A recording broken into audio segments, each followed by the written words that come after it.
talking during the intro. How's it going? Going. Good to see you guys. Welcome to a beautiful Friday morning. You're welcome to more here, all you want. We've got an auto exposure problem, so I have to sit up this closer. It's kind of complicated. There's a lot going on. Number one, first of all, witch dunkers. Some of you were dunked by others.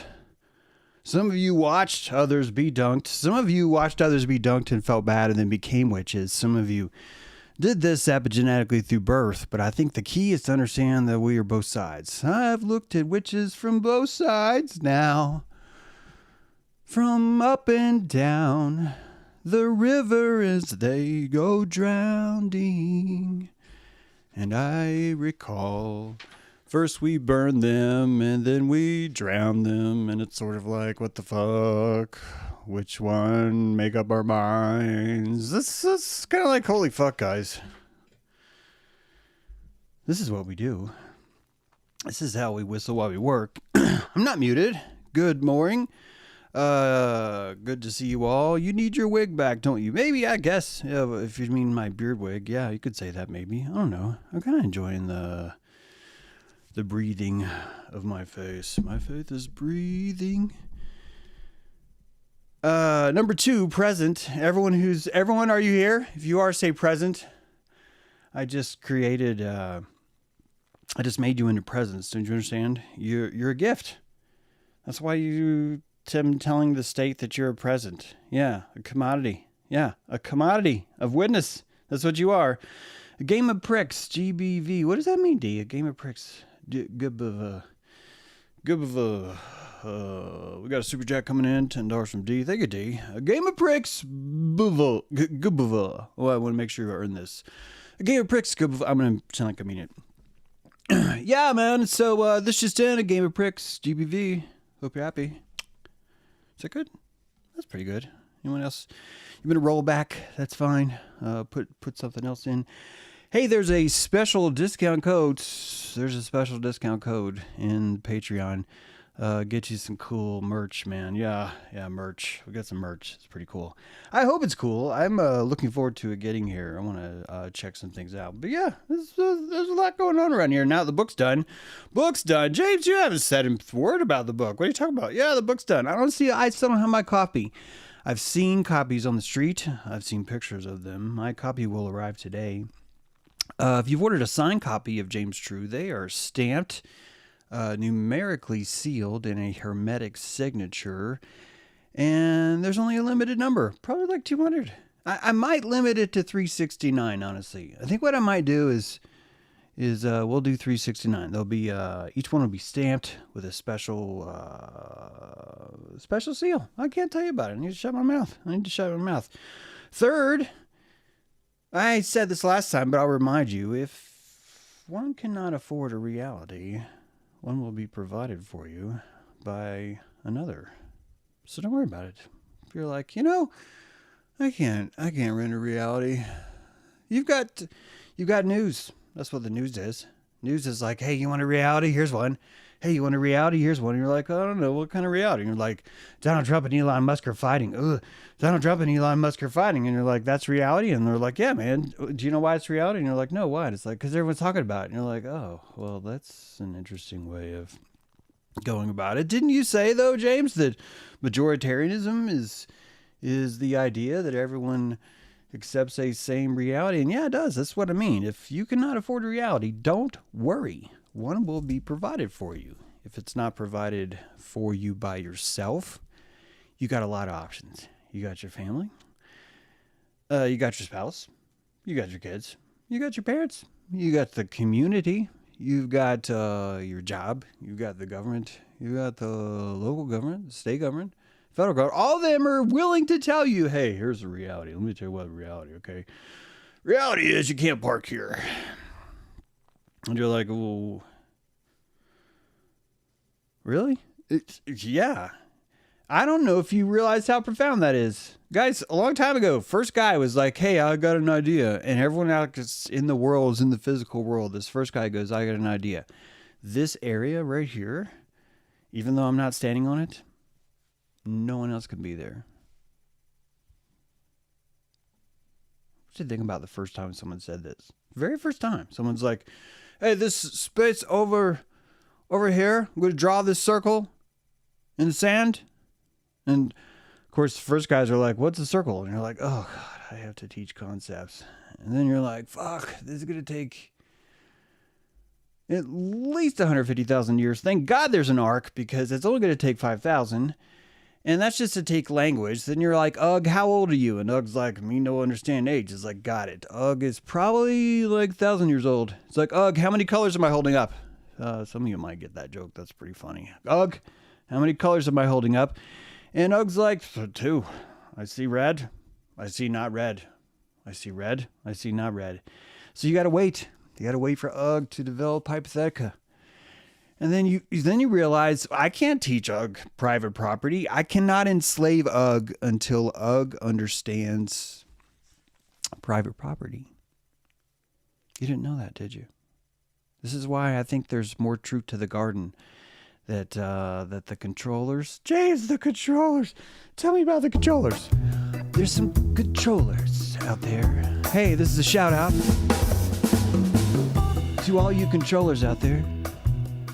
You guys are doing a great job, man.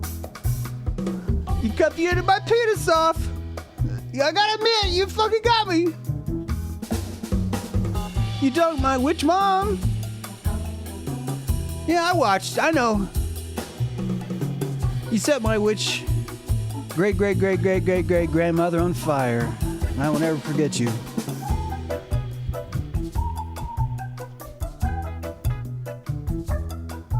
Am I right? Come on, you guys know. Yeah.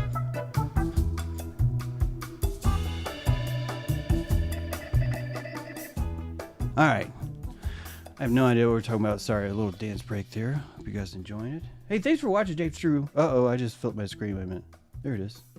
Look at that. Did you guys hear music then? Did you do that? That'd be cool if you did. It'd be cool if things I was doing was working. We're going to talk about this, though. This reality. Trump and Elon are in a fight, man. They are in a fight. They are warring. They're jousting. They're jousting. I discussed a little bit about NASA and a little bit about the importance of masking lies with lies. I'm not of the ilk that everything NASA says is a lie. I think that's just too expensive, quite frankly. It's kind of expensive to be like, oh, God, we got to go out there and lie. And so you're like, oh, they're the controllers. That's all they do is get up and think about how to lie to us. You know, and I get it. There's a theory there. I don't mind it. But it's just, I think it's more about that it's efficient naturally. Government is actually efficient. If you're convinced that, hey, man, those are our military, and so the toilet needs to be $60,000 because they're going to take a $60,000 dump in the toilet. So a Pentagon toilet has to be expensive. This is war. All right. And I don't know if you guys know this. This is like an old story. And it's like to show how tuned we were, we said, oh, I remember we were talking about hypothetical. Yeah, we're going to go back. This goes all the way back to Ugg. Ugg, I'm looking at you, Ugg.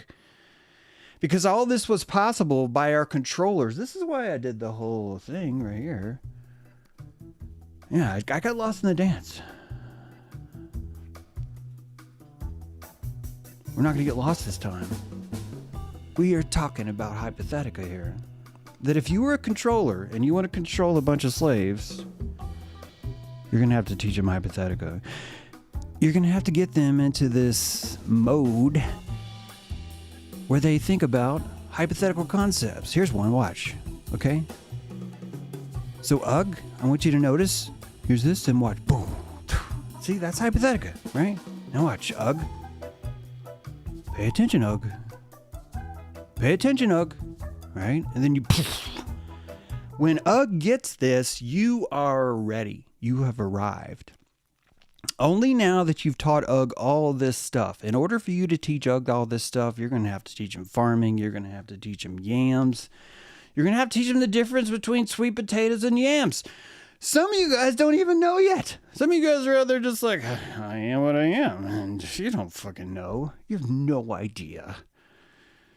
The intricate fractals between sweet potato and yam are so intricate that we lack the color palette to even understand this thing. Even understand it. I am that which I am. Don't you understand? Bereshit. Bereshanizel. Hops and Steps Incorporated. You know what I'm talking about here. Now that you've taught Hypothetica, only then can you start to carve the reality where he starts to understand that there's a concept called private property. I am not talking about the concept of Ugg's private space belongs to him. I'm not talking about that, because that sense of property has been taught to you since you're a very early amoebotoid.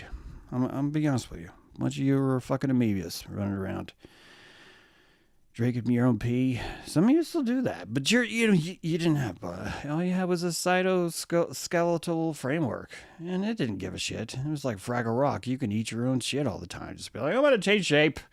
I'm going to invent something. And you're like, look guys, I invented an appendage. And everyone's like, oh my God. Well, look at you. There's CEO parties. You're walking in with an appendage hanging off the side of your head. People are just like, let's not talk to that amoeba. Some of you are like, that amoeba's dangerous. We're going to have to drown him. And it's epigenetically, it came from there. The whole thing came from that point. So once the controllers taught us, right? They're like, you got to grow, man. Before we can mind fuck you, you got to understand private property. And so they distribute all this information, this juice, the caloric juice, honestly. So before you can even understand private property, guess what? They're going to need to teach you the difference between white lines and yellow lines and dotted lines. Holy fuck. In order to do that, they're going to have to justify that without government, who would build the trails? So this started back in Indian times. They're just like, Indians, what are we going to do? And the Indians... It didn't work then. Back then, they were like, hey, Indians, who would build the roads? And Indians are like, we don't fucking have roads. And we're like, exactly. And Indians like, yeah, but we didn't need roads. So they're like, exactly. It's like, Indians are like, we don't have trail kill, right? You know that. You do know that if you go back in time, there's not a thing of like, oh, I'm a trail killer guy. I'm the guy that collects trail kill, brings it into and there's like a, Duck Dynasty people are like desperate for a new show, so they're just like, yeah, the trail kill chef, ancient colonial times, Indians collecting trail kill. And no, this is how powerful the controllers are. They're like, first we got to teach you the difference. All this to get to private, guys. All of this to get you to private property. All of this to get us to the idea that hey, if we're gonna leave that giant chunk of atoms. That's not you, i.e. a car, in this giant chunk of space, atoms called space, even the concept of fucking space really does require a lot of calories. You're going to need a lot of colors. You need to be able to see a lot of colors. And you're not going to be able to see colors unless you do that. Colors. Color. So once you are taught finally, hey, there's 3 colors. And you're just like, man, we need Newton. Newton comes along, says there's 7 colors. He couldn't even see them all. Did you know that? I'm waiting for one of you to go, that's bullshit. No, it's not. He actually saw 5 colors. It's true. But he had a religious proclivity to make it into 7. Do you know what that was? That was his demon. A little demon in his head. Little demon called Hypothetica. Living in his head. Hypothetos. Some of you may know it as the Hypothetos. The Hypothetici was an ancient hypothetical group of worshippers. You guys didn't know that was possible, right? But think about it. The god Hypothetica has a hypothetical group of worshippers. This is hypothetically the oldest cult in the world.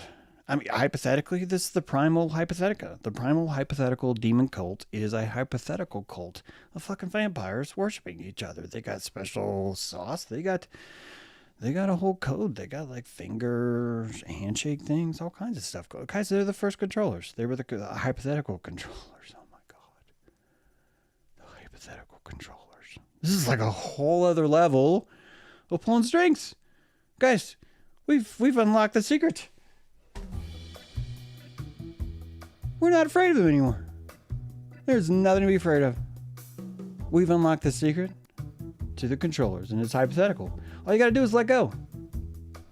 You gotta let go of your hypotheticals. Let them all go. You don't have private property. Guys, your house is not your house. It's just a bunch of atoms that no one argues with when you go there. That's all it is. All it is just this collection of atoms that sort of have like a frame. And it gives you an imaginary idea that if a giant tree fell, it wouldn't crash you. It might. Depends on where you're at. You know what I mean? You know what I mean? And so you're there, and you're just like, oh, I'm hypothetically safe from trees. That's not fucking what a home is. I'm hypothetically dry. I'm hypothetically not going to be eaten by a bear, you know? And frankly, it works. Why does it work? Because we learned these things from a long time ago. Hey, Nate, good to see you. Hey, Alexander. Yeah, great to see everybody. And good to see everybody. So, if you cannot afford a reality, one will be provided for you by someone else. And so now you have a rift. I need to remind you guys a few things. DOGE, Department of Government Efficiency, is not actually an official government agency. Did you know that? It was actually started by executive order and not passed by Congress, which means it doesn't actually have teeth. And sadly, one of the worst news about this, which a lot of people I don't think realize, that they're just like, oh, Elon, you're going to save us. And I'm just like, hey, everyone needs a hero. And if Tina Turner's going to wear like wire shoulder pads with chainmail and everyone's like, hey, we don't need another hero, I'm not going to fucking stop anybody. So if you want to call Elon Musk your hero, I'm fine with it. I really am. I'm okay with it. There's other heroes. There's been worse. There's been better, But if you're going to go down this road, what bothers me is that because it's not actually a formal official government agency, it's not actually prone to or under the jurisdiction of FOIA. Ugh. Ugh. So the Freedom of Information Act doesn't even apply here. So all of the things that they are doing, they can print whatever documents they want and release whatever they want and literally just say whatever the fuck it is they want. It doesn't matter. I know you guys don't like it for me to say this, but it's not real. So it happens, but it's not real. Just because a guy hits another guy in pajamas with a chair does not mean that it's professional wrestling, like sanctioned combat. I know this is so subtle. It's a difference between, quite frankly, it's a difference between blue and green. Green. Breen. And there's a time when your great-great-great-grandparents, honestly, before they even got around to like, hey, let's burn a witch and then let's fucking drown her. Let's drown a witch until she says she's a witch. Then when she admits it, then let's fucking burn her on the stake. And you're just like, do you just want to eat? Do you just want to eat her? Is that deep down? Is this really what this is about? Or do you guys just want to barbecue, right? You just want to barbecue in Sussex, the tiny little village. And you don't want to cook a pig. You just want to cook Agnes. That's all. You just want to cook the great wife of Keith. And you're just like, hey, can you come over here? Hey, Keith, your wife's pretty great, right? Yeah, she's great. Oh, great. This is... If we're doing this back then, buying Elon Musk right now is not exactly like a stretch. It's not really a stretch to think about this. That you're watching a pantomime of a government agency pretending to pantomime another government agency that, quite frankly, probably did close down on 3/22/2020. I told you about this. Written articles about it. Described exactly how this probably happened. How the government actually probably shut down. Why it shut down. Why it was necessary. How important it is that it shut down. And every time I try and crawl back out, the fucker gets a black eye on the day that I release a book called Black Eye Club. How can I not talk about it? How can I not talk about it? Because it's the controllers controlling Not the people that are in control, but the people that don't even know this is just dopers. That's all. It's just dopers. You know? Do you know? Bannon? Do you remember Bannon? It's the same thing. Sloppy Steve Bannon. Oh, he's out of the White House now. He's the greatest thing that ever happened. Greatest thing since sliced bread. Personally brought Trump into the White House. Now we hate him. So what does he do 8 weeks after he releases QAnon? And check it out. Gonna arrest Hillary in the morning? What does Elon Musk say? Trump says, oh, Elon Musk is, or Trump and Musk pretends to get in a fight about a fucking bill. All right, seriously, a fucking bill. And so those two are now pretending to fight. And what's happening? Musk is now inserting, oh, well, you know, this is about the Epstein files. And who started that? Fucking Bannon. QAnon CEO, Trump. He's just showing you how perfectly alchemically orange that lion is. I think that you can enjoy politics simply because you can watch Trump and just be like, this fucker's like really good at this. Really good at this. There's a spot I don't think I could show you because I think it would get... maybe it wouldn't. Maybe it wouldn't. Let me see. There's a spot that just came out where Trump goes through all this stuff with a glass of water, right? And whether or not it should be there or not. Seeing a new clip release. Wait a minute. Yeah, here it is. This is probably going to get me struck. I mean, not that I don't really care about that. I just don't want it to lose the show. But my patrons are pretty freaking cool that they let me do things like this. But this is probably worth watching, guys. I'm not here to tell you Trump's stupid or it's all fake. I'm here to tell you that it's very important. All of these things are so colossally important that they become important even on a level of like a glass of water on a table. Let's see if I can show you this. Hope you're doing well. Happy Friday, everyone. Great to be here. Hope you guys are doing well. Let's take a quick listen here. It could be that I think you hear this.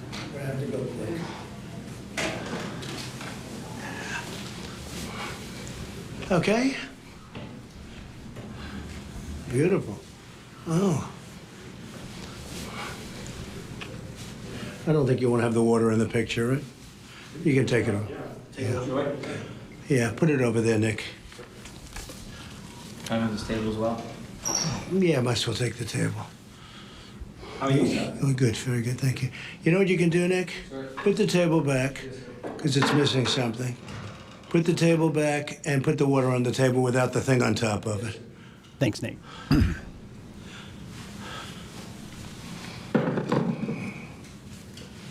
Okay. How's that look?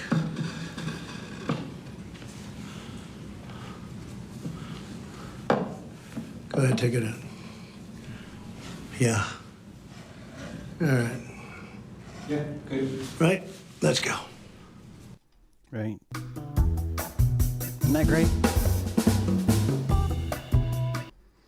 Isn't that it's I don't want you to think that's dumb or that's stupid or I can't believe this or that's ridiculous. I want you to see exactly what's happening, exactly what alchemy looks like, exactly what's required and what it takes.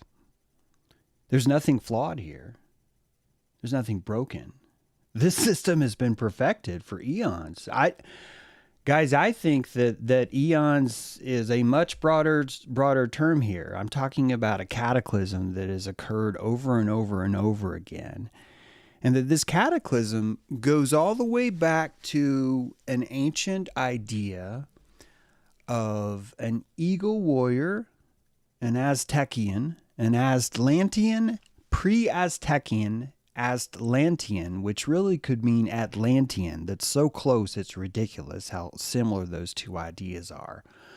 But an Atlantean, Aztecian,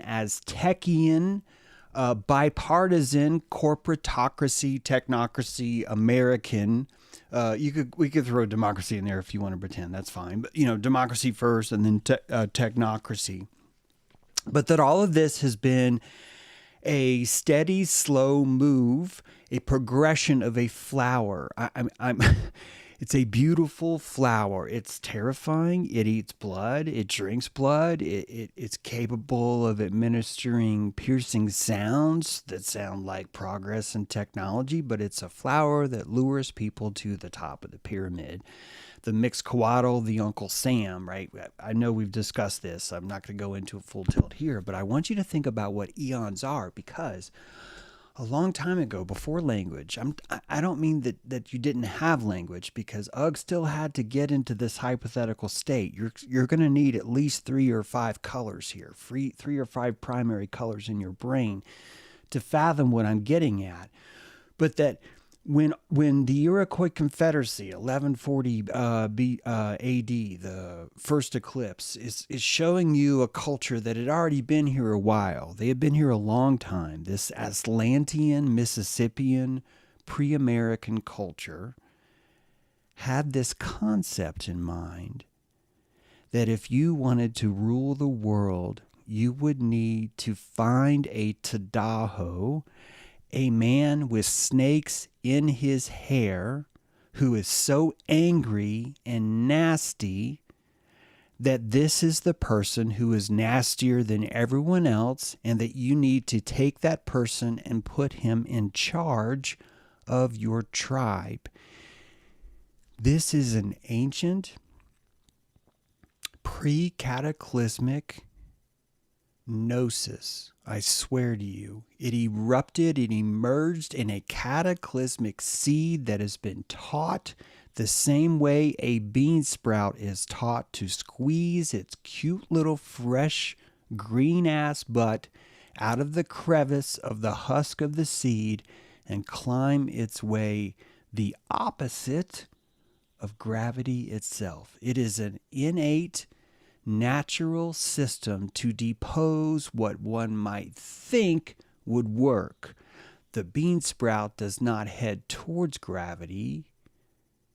It sees what looks like would be natural in the soil and opposes it, the same way a technocratic, democratic, Confederate, I want to get this order right, forgive me, Aztec, Atlantean, Mississippian, Atlantean, pre-cognitive, pre-memory state, pre-reset, pre-patriarchy, pre-patriarchal bones even, pre-pubescent, previous advanced civilization already knew what Mixcoatl, what the mythology is teaching now of Tadaho. Take the meanest, most psychopathic man you can find in the entire land and put him in charge and watch what happens. And you and I are like, that's fucking loco. That is fucking insane. Why are you doing that? And it's the same thing a bean sprout does. It pops out of the husk. There's no sun. There's no sun, but there's gravity saying, let's go down, man. And it says, no. No, I believe in something and everything else. What do you believe in? This is really bright light. This emanation. And only some have this Illuminati. Only some have this Venetian. You heard me say it. Luciferian, Venetian, not Noctiferian, but Luciferian, Fiat Luxian idea that if I go the opposite of what all dirt has been doing its entire life, which is falling to the ground, that I will find something new. Something different will happen. The controllers taught you that. They taught you that through the principle of Tadaho. We will take the evilest person in the world and we will put them in charge, and we will trust in their evil so much that it will shake a stick, first of arrows, says the eagle warrior, and then of peace. First Red Chief, war. Chief of war. Red Chief mad. Red Chief cause problem. Red Chief call everyone narcissist. Me empath. Me innocent. Me kill narcissists. Narcissists make world bad. Me want to protect victimology. And then peace. People don't want peace right now. People want fraud, they want lies, they want dopers, they want psychopathy, and they are not broken. Deep down, the sheep that you and I like to insist have no idea what's going on are secretly working for the controllers, and the controller is nature itself.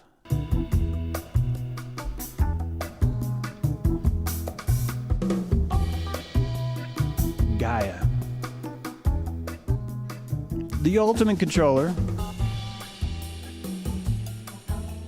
Do you think Ma Bell's big, man? Think about Ma Gaia. She's got her tentacles and everything. Everything. First, she controls you with gonorrhea. Syphilis. Oldest profession in the world. Built society around, hey, fucking burns when I pee. Medusa, right? Built the church. You know what I mean. It fits everything. Guys, that's beautiful. Gaias, gals, and Gaias, it's beautiful.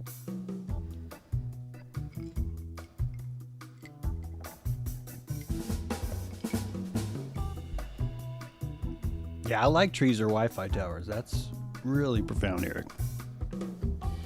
All right, actually going to get to a show here too. Hope you guys doing well. James True here. Glad to be here. Hey, my new book's out. Did you guys know that? It's called Black Eye Club. It's a second edition, so it's not a totally new story, but I rewrote it. And was 20,000 words. Now it's 35. Not 35, but 35,000. And it's a little bit more lyrical, more novelty, more novelty, I should say. Not novelty, but more novelty. More canoodle, and yeah, I think you'd like it. If you want a signed copy, if you join Patreon, there's a special discount code you get if you join Patreon, and you can get one of those. We got some new things in the store too. You could check out. I already said that earlier, but still, you could do it. You could do it. We also have Dojo today. If you want to come say hi to everybody and check it out. Moderated by Cameron today. Should be a great discussion. I also have another podcast to do today at 2:30. I'm really excited about it. You guys are welcome to check it out. Make sure you stay subscribed to James True on Patreon, and you can. I'll keep you updated. I'm not sure if the podcast is. I'd say more, but I don't know if the podcast is like releasing today or not. But I will definitely give you details about that. So I'm looking forward to that. It's about pagan stuff. That's pretty cool. You guys remember Yoki, right? By the way, if you're not, I'm sorry to do this, but Yoki is making me do this. If you don't know the story of Yoki, I highly recommend you read Technology of Belief. I'm pretty sure that's the book that's in there. But if, just in case, you should just get all my books right now. If you had the Patreon code, you'd be getting it for every single book I've ever written. All 7 books for $99. If you don't have the Patreon code, that's okay. You're still saving a buttload off of Amazon. So it's like a couple, $10, $20 more, something like that. Check it out in the store. You'll see what I mean. And it's a great opportunity to go ahead and join Patreon. You could join Patreon. Give me like $3, get that discount code. Save probably like $30 on that bundle. And then you're just like, look at me, I'm ruling. Then you can go cancel your Patreon and be like, look at that. All right. It's gained, right? This is Hypothetical. Do you see how UG works? This entire time, UG's been trained slowly by the controllers to build up this reality that requires him to develop Hypothetica. Newton, 7 colors, as I told you, mentally had the construct of 7 colors because he believed in the holy number of 7. Keep in mind, the days of the week taught him that. One of the most profound things about paganism, which maybe I'll talk about today, is that I really think that a pagan mind lasted 7 days. I don't think that they noticed seasons. The same way a reptile would not notice something that was moving too slow, the same way you and I would not notice that the mountains themselves are actually oceans. They're waves. We're watching the waves crash, and they do it so slow that you and I cannot see them.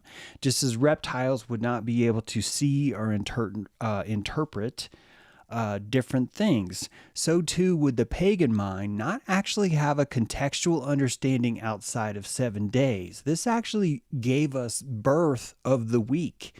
You wonder why we have a week. I think you're looking at an ancient blastocytic cellular hallucination trying to keep time that only had a scale of about 7 days. This is why the Mobius strip is really one of the earliest concepts that we had about reality. It was taught to us through this understanding of the planetary teaching us itself to think, hey man, maybe there's more than one. Maybe there's more than 2. Maybe there's more than 3. All these have been imbuing a change in resolution, a spreading of resolution as it grows. It's such a beautifully simple matrix that we live in. All we need is memory, and all we need is causality. All we need in this entire world is memory and causality. If you don't believe me, I'd like you to picture yourself, go to any dance, go to any club, watch anyone on a video, play music where people are dancing. And as you're watching someone dance, you're watching those two elements, and they give you every single contextual necessity for you to experience a rich limbic life. The first being memory, the second being causality. If you have memory, then when someone's dancing, you're able to broadcast where they were and where they are now. If you remember what I told you about, if you're trying to discern if someone's telling the truth, for example, or if you're trying to improvise or play music with someone else that's playing, you're not interested in the exact note they're holding. You're interested in how much that note changed between the note that was before it. This is actually how it's going to imbue. Are they playing in A minor or are they playing in C major? Most of the world would see those exactly the same. Most of them. Only a few would hear and go, wait a minute, they could be talking A minor. Let's see what they do next. And it's only next. It's only the persistence of memory through causality that we start to discern a signal. And that signal is not based on where we lose a lot of things. Looking at you, everyone that's like, everything's got to be at 432 hertz. It's not necessarily 432. I think it's the relationship between each note that is going to be more intrinsically harmonic. I'm not saying ignore 432. I'm just saying that it's the difference between these things. This is why we invented vowels. That our early language was consonantal. Consonetta, like falsetto, right? Falsetto. It's like consonetto. It's like that. And we wanted to be able to broadcast more telepathy between letters, so we invented vowels. We invented these special symbols, which are carriers, which give us space so that we can imbue our selfness, our causality into this same texture. You see, it's all memory and causality. It's all where were you, where are you? Same thing with the sounds you make. The intonation is a dance of tone. The drape of your fabric on the dance floor is a dance of tone. These are where you were, where you are now. It conveys an energetic signal, and that energetic signal could be that person's jumpy, or that person's really grooving, or that person's sketched out, or that person's having a reaction to some sort of chemical, or that person's bored, or that person's angry, or that person feels bloated, or that person feels cheated on, or that person's longing for someone across the room. All of these things are conveyed without a word. None of them have words, not a single one. How the fuck are you doing this? How the fuck are you doing this? Why is it when I'm doing this and I look at you and I go, hey, look at that person over there, and I don't have to say it. You're instantly like, oh my God, yeah, I can see it too. And you see it. You see it and you know it because of two things: memory, causality. This is the magic of Thoth, ladies and gentlemen. This is the magic of click, the magic of Thoth. Any clicks out there? I want to say shout out. Some of you may be listening. Some of you heard I've mentioned beaked whales. So now the beaked whales are tuning in going, oh my God, they're talking about us. case you don't know this, I'm under the impression that the world is probably run by whales that have been telepathically controlling us from the time we got into boats and tried to cross oceans. At the moment that happened, they were able to hypnotically convey through dreams a hypothetical, there's that word again, state used to tune us into creating culture, into creating things. One of which is, not going to lie, one of which is herring. People don't know this, but it turns out that in Washington Sound, there's a large consortium of herring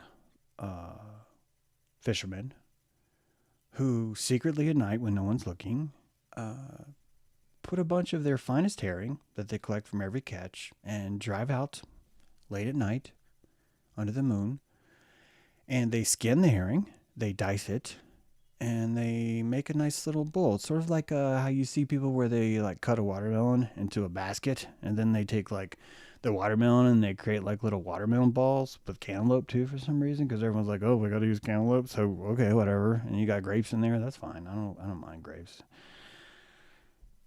There's a lot of dogs out there though that I think are just kind of like, fuck you, dog, right? I mean, why would a dog not enjoy a watermelon salad? But no. We got to have grapes in there. Okay, fine. We got grapes in there. Like, you're just putting skin in things. You're de-skinned a watermelon. And I'm getting lost. Late at night, they, instead of watermelon, they do with herring. And they donate the herring into the ocean. And it's because they're hypnotically controlled. Did you know that this happens and they're not even aware of it? That's why you've never heard of it. That's why you've never heard of it. This is the magic of worshiping Hypothetical. You can make up shit like this. She's fine with it. She's just like, oh yeah, what's your... Oh, look at that. They're making up stories about me. That means I'm alive. I am rising out of the deep of Hypothetical. I am raising, and I am a flute with no holes is not a flute. Donut with no holes is a Danish. Okay, so we done with Musk? You guys good? You don't have to be done. But the hypothetical leads to private property, and if we have enough private property, guess what happens, guys? We end up with this. That there's another human you've never met, you've never smelled, you never agreed to, you never voted for, you never said, oh, we need you. You've never suggested anything at all that's given any kind of legitimacy to anything, but there's a man out there that's insisting. Not only is this man insisting, but millions and millions of other people are investing silicon wafers. Evaporated red blood cells are being born and spent to teach you that these are the countries you're not allowed to go to, as if that's a fucking thing. As if there's a fucking thing that says, hey, everyone who's in this region inside this yellow dotted line, that's not even a yellow dotted line, but is a hypothetical area on the map, you can't come over here. Yeah, I'll show you. You can't come over here. You can't do it. You can't do it. And all of us are just like, yeah, Trump has travel bans. We call them fucking travel bans. We've got words for these words. We've got words for these words, and these words are given to us the same way that NASA is you just place Elon Musk on top. You know what? If you don't like your chocolate sundae, your NASA sundae, because you've seen too many pictures of Earth that are kind of retarded, and you're just like, why is Africa that big? Why is Saudi Arabia like stretching over the entire curve of the earth? Like, Saudi Arabia, like, wow, you guys are bigger than I remember. And after a while, you get tired of that, and all you got to do is just take a big old steaming scoop of musk, put it on top. No problem. You got it. So, when we're looking at these things, we're looking at this is a dream turtle. We're living on the back of a dream turtle. Yeah. And the ones in charge are the ones who dream the most. It's true. The controllers are the ones who dream the most. They dream the most because they're able to tell the stories that have enough hypothetical into them that everyone else just believes. Everyone else just like, oh my God, he's right. He's right. He's right. Then you end up with suggestion box. We call it voting. You end up with all these hypothetical situations. All these things. You're born into them. You're born into a border, country border. You're born into a guy that's saying, I'm going to save you guys. We're going to build an iron dome. Iron Dome on the way. Hey, we need someone from South Africa who's never been in this country, who was raised on a gem mine, and who's telling us that everything new means everything's green, because green means fresh. Therefore, people are dumb enough to believe that new and green must be the same. So as long as you tell me something's green, then I'm going to believe that it's somehow saving the planet by spending more and creating more and destroying more, because that's how stupid I am. And the whole time you're just like, you're not stupid. You're just enjoying. You're enjoying the turtle's back. This is really how we look at this. When you achieve enough sovereignty, the Tadahos will not threaten you. And when the Tadahos not threaten you, their fangs fall out. And so when their fangs fall out, there's actually nothing's wrong. Everything's fine. You're just watching dudes crawling around going, hey, here's a hypothetical rule. Here's a dotted line. Everyone else is going to fucking follow it. People are just like, yeah, let's do that. You're just watching that recess. You're just watching that happen. You're just like, hey, this is what people are doing. I'm just watching it. That's fine. I was going to talk about the spine. I was going to. Corpus erectum arcanum apertum. Corpus erectum arcanum apertum. The spine is a wand, 33 keys in the xylophone of the swan, of this beautiful xylophone called the spine. And it's really related to Saturn. A lot of people are like, Saturn's evil. Saturn's, oh God, fuck Saturn. Oh, fuck that Saturn. Fucking Saturn. Fuck that Saturn.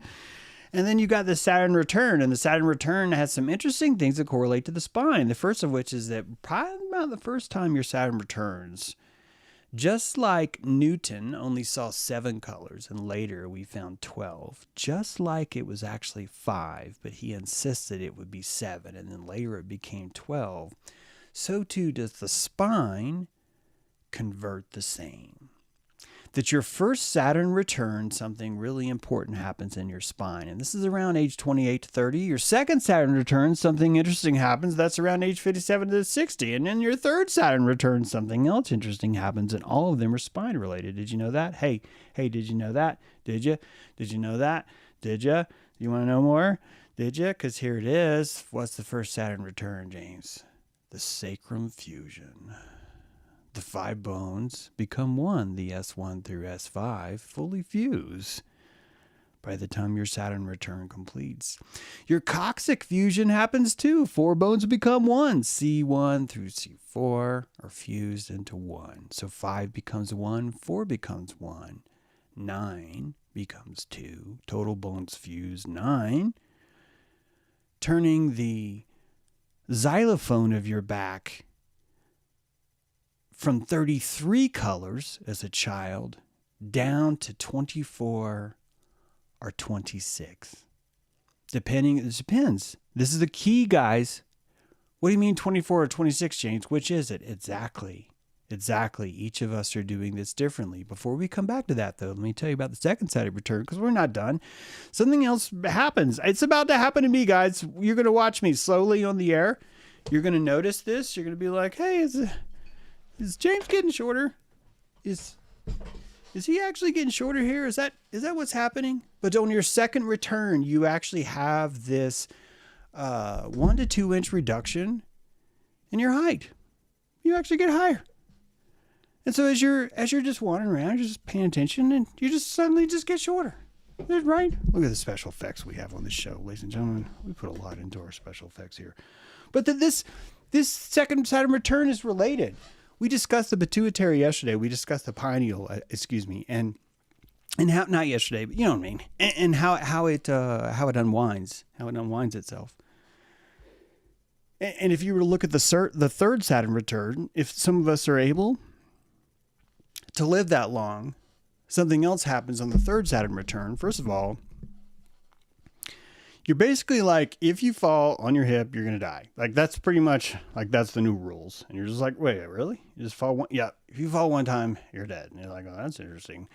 And then second of all, this kyphosis, this curling of the question, that the amount of amperage that you've received so much through your life has honestly burnt you down in like a filament. That the moisture content that's released, a lot of it drops on your first Saturn return. A second time it happens again. that this loss of moisture makes you more rigid. We've discussed before that as the child grows, that the amount of water content in the body dramatically changes, that you become more solid and more congealed. This congealed or solidity is actually just memory, isn't it? This is what it's like to store something. You're storing all this important information, and it would look this way. You're curled over because of the storage itself. The way you see the world is bending you in a certain way. And I want you to picture that the way it's bending you is down below the surface because you closely more align with your origin, your vector origin than you do now. Because that's your identity point. You're on Phalos, the navel of the world.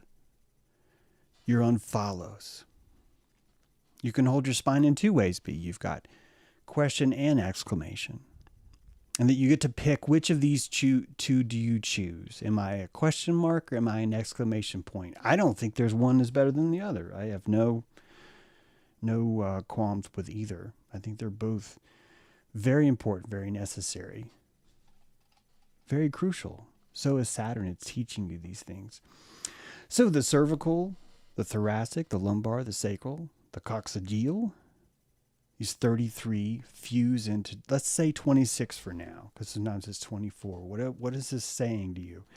Remember how I told you the olfactory is atrophied from the moment we exit the Stargate, our mother's Stargate?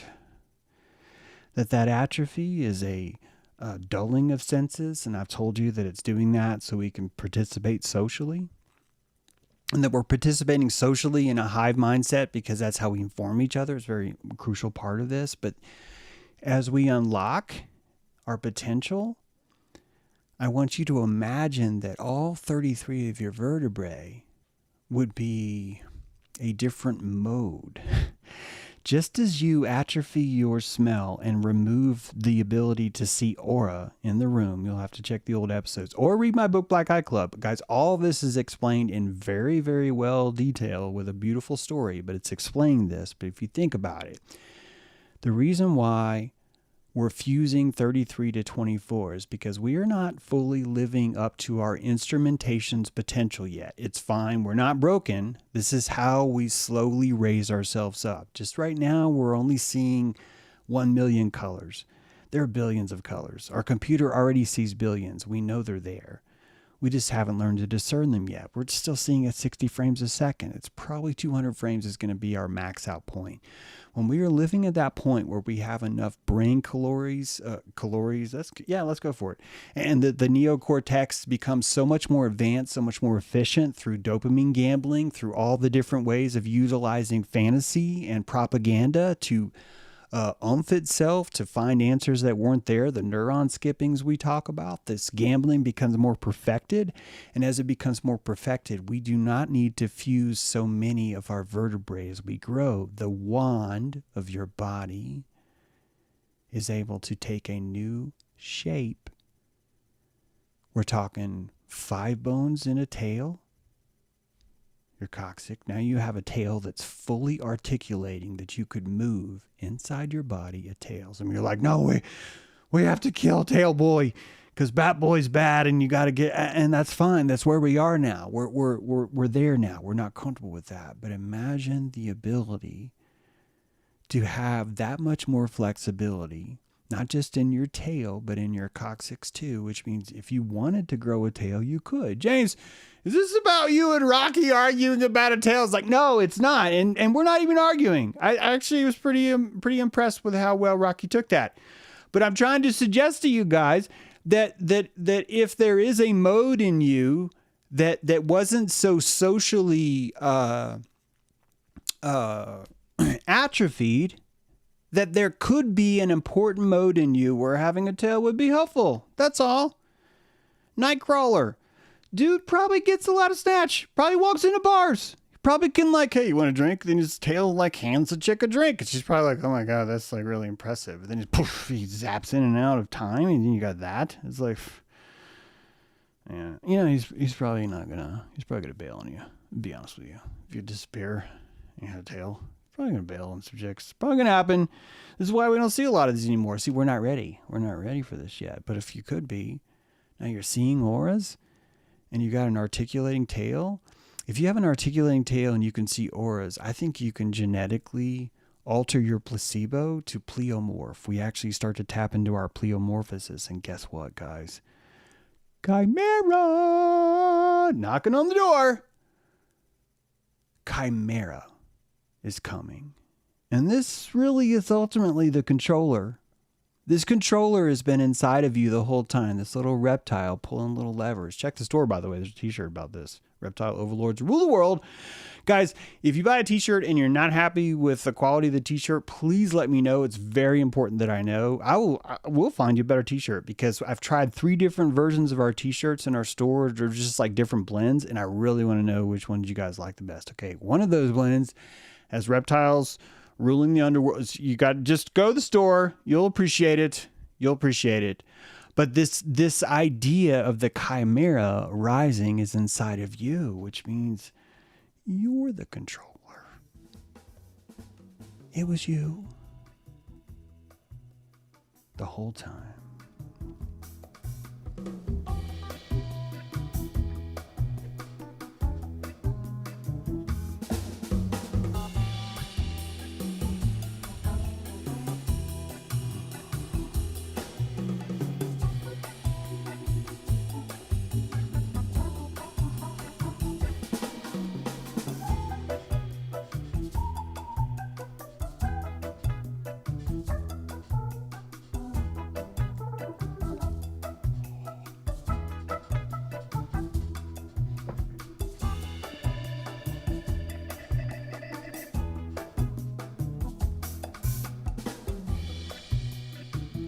This is why the Parthenon, covered in chimeras up top. It really is. It's got to be. It's got to be why. It's got to be. There's this secret memory that we have. It's not even that secret. It's not. By the way, did you get your secret promo code on? James, stop selling things. Why are you selling things? Like, because I was working on a book and I was really missing a lot of work and I just want to kind of catch up. That's all. That's all. So this is you. These 5 different regions of you really represent this kind of 5 different colors, this discernment, its ability to transmit the world. If you follow the thing about the CFF, I want you to imagine the perturbations that your pineal's been able to listen to. See, you think that you left the ocean to come on land, and you did, but you also brought the ocean with you, that you cupped your hands into the sea and you took that water with you and you placed your ear into that water as you wandered around the land so you could listen, because that's how you learned to hear the whole time. And why would you change that now? And that this is the pineal suspended in cranial-spinal fluid. Who else is going to explain this to you so figuratively well than me? Than moi, than James True. Good morning, everyone. Hope you're doing well. Hope everyone's having a wonderful Friday. I've missed being here at the chair. It's good to be back. Been doing a lot of writing. Been suffering through the pangs of, is that okay? I'm going to be honest with you. There's a buttload of fragments in this book. You know why? Because I'm allowed to do that in science fiction. It's hilarious. It's hilarious. Like thousands of them. Really good fragments. Really good sentence fragments. I'm proud of myself. Proud of myself for having fragments. Proud of myself for having fragments. So, the spine, this is a magical instrument. I want you to think about that all of your spine has the ability, each bone in your spine, has the ability to access an X, Y, and Z parameter. A pitch, a roll, and a yaw. Okay? And if anyone's flow plane, you know what I mean, right? But pitch is forward, right? Roll, right, is side to side. And then yaw is rotational twist. And so if you have 33 vertebrae and they can all be moved in various different ways, I just explained to you what chiropractic is. It's the kind of music. You tune a piano the same way. The same way. And epigenetically, you've learned a posture. You've learned a posture from a long time ago, and this posture taught you something. And this really, really, I think, is ultimately at the heart of this phrase. This phrase that I've been telling you. What's the phrase, James? Good question. I need to find where it is so you can see it. I need you to see it from here so you know. I need to figure out where that is. I'll get it. But this musical instrument, as we're learning, is ultimately the way that I think you would control all of reality. What reality actually looks like. Does it look happy? Does it look sad? Does it look like a good time? Does it look like a bad time? Right? All of these situations would be tunable by your spine, by your posturism, by your belief in a hypothetical posture of what you think you're entitled to as an antenna. What if this whole time you guys thought 107.7 or 107.9 was the last number that you could listen to information on? And why? Because every digital radio you've ever seen says 107.9. And you're just like, well, wait, what's up with 108? What's up with 108? I don't know if you guys saw how profound that is. What just happened there? 108 is one of the most magical numbers around. And that there's an FM frequency band that allows you to go right there, but then stop. It's like right there, but not quite. I want you to just imagine that you could just see more. Just imagine that there was a higher posture that just no one else really had around. And that maybe a few people have that, but you just call them billionaires. And you're jealous or you don't like them or whatever your relationship is with that higher posture really is you. And that all these things could just be broken down to your relationship with this sciatic xylophone. This 33 tunable 3 vectors 33 times. That every single experience that has ever occurred to you, that has ever happened, could be transmitted into a code 3 axes times 33, which would be what? 33 times 33 times 33. 35,937 points per spine gives you the ability of having an experience that quite frankly would equate to every possible experience that could ever happen. I think I might have typed this in wrong, but it's like 1.28 trillion possibilities of rotational vector. And this is just if you turn your spine once or off, just on or off. There's 45,000 different positions right there. Now imagine that that's a normalized spectrum between 0 and 1 of infinite potential. You have every single thing that could possibly happen to you, and it's not just you. Every single vertebrae, every single warm-blooded animal, in fact, has this hypothetical, conceptual computer built out of bone that gives it the ability to do, remember the 2 things it does? It only needs to do 2 things. Memorize and reason causality. That's it. Those 2 things would create a 33 boned structure that could be bipedal, could be quadrupedal, could be pentapedal, could happen, could be omnipedal with a tail. Now you got 4 arms, you're hopping around on your tail only. It could happen. Who knows? You could be water spidery. All these things would allow you marsupial. All these things would allow you to develop your own fantasy about what it's like to be alive, what it's like to have that kind of meeting. If you think about how dogs have their snout pushed out, and we think it's because their nose is so much more important that they want that to touch the air first. It's more of a focal thing. It's more of a sense of what is more important to me, which parts of these things are more important to me. And ultimately you end up with corpus erectum, arcanum, apertum. Ultimately, this is what it means. And you're probably wondering, well, why haven't I told you what that means yet? It's like, because I'm just trying to build some suspense. Also, I'm trying to drag windows around. I'm having trouble dragging windows around sometimes. I have trouble. But you end up with this idea, corpus erectum arcanum apertum, which is, here it is, sorry. There we go. Corpus erectum arcanum apertum. The body erect opens the aperture.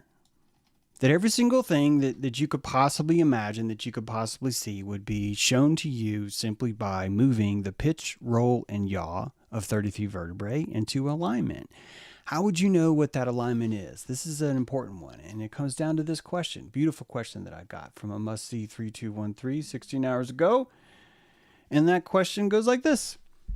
James, I had a thought recently. If we hallucinate with our eyes, as you say, are our feelings, emotional moods hallucinations? I've been going through ups and downs lately.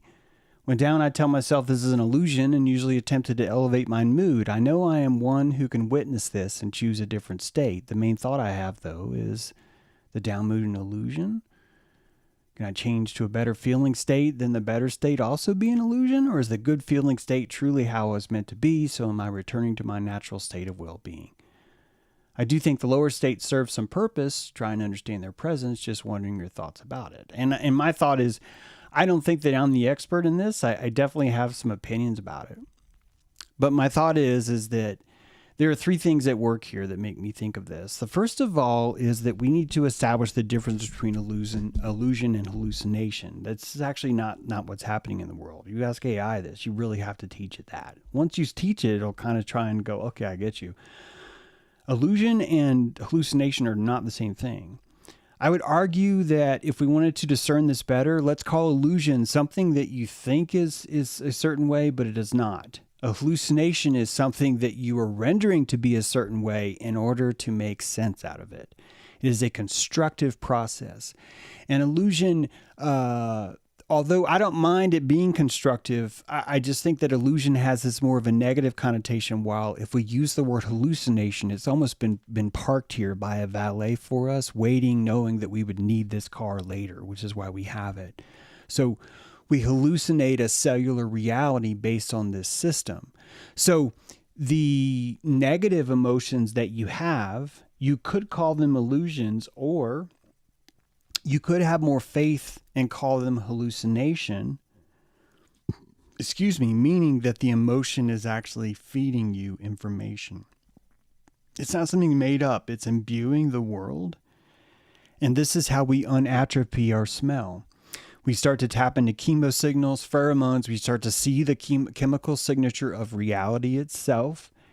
And we're doing this through aura, through vibe. Oh, she looks great, right? Yeah, you look really great today. Or look at that fucking cover. Or look at that image. Or James, I just checked out your new cover. It looks fucking amazing. I'm going to buy it on Amazon right now. Blah, blah, blah. All this stuff is you're sensing the vibe.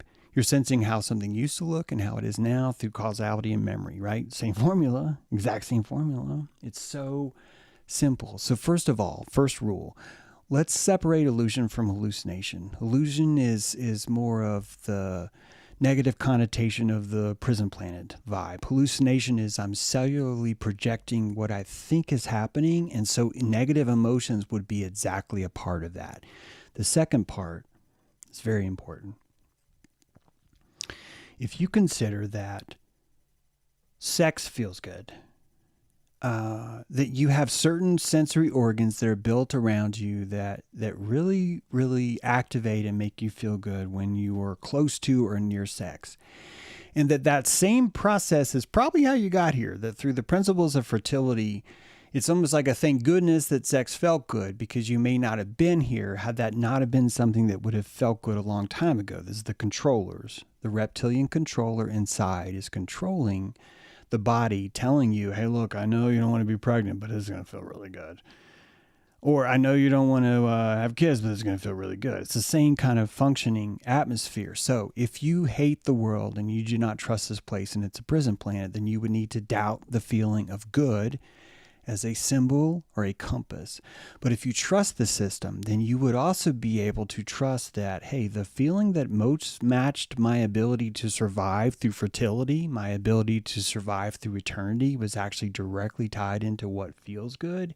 You now have an excuse to build an entire church, a hypothetical, looking at you, looking at you, myself, that you would now have permission because of this one little tool, the fact that sex and fertility felt good, that you now have this sort of clue that says maybe you feeling good is a kind of compass, a secret kind of radar, a directional omphalos, a navel of the world that's giving you a look at a direction you've never been able to see because you're blindfolded from that, which means that the vibe itself is leading you to the gold. The Onakian slave culture is you looking for vibe, looking for what feels good. So that's two. If you can have faith in the garden itself, that it's gotten you this far, maybe you should lean into it, then you would be able to use vibe itself as the principal notion of all imbuing of your experience. Is this something that feels good? Is something deeper than simply, does it feel good or does it feel bad? It's more giving you a direction. Now, as I've said before many times, I do not think that it's wise for us to think in terms that all we want to do is just feel better all the time. I know that's very simple thinking. I think ultimately we're on a kind of a sine wave that gets propelled and bent by the posturism of those that came before us, long before us, that their desires, their own posture itself dictated a kind of vibe check, a kind of way that you swim through the water of this world with your consciousness, which means you're going to constantly crave and then disperse, and crave and disperse, and crave and disperse, and that the craving you sense is actually your body undulating through an emotional ocean of texture, of causality, of memory, state, Thoth on his surfboard, living the fucking dream. Ladies and gentlemen, I need you to join Patreon. I need you to get that discount code. I need you to go buy something from the shop or go to Amazon and get my new book, because the sooner you read it, the more we can go in to some deep ass fucking amazing stuff about Africa, consciousness, and ancient memory. Come to Dojo. You got 13 minutes to take a break. I want to see you there with bells on. Happy to see you. Good morning, all. James True. Enjoy it.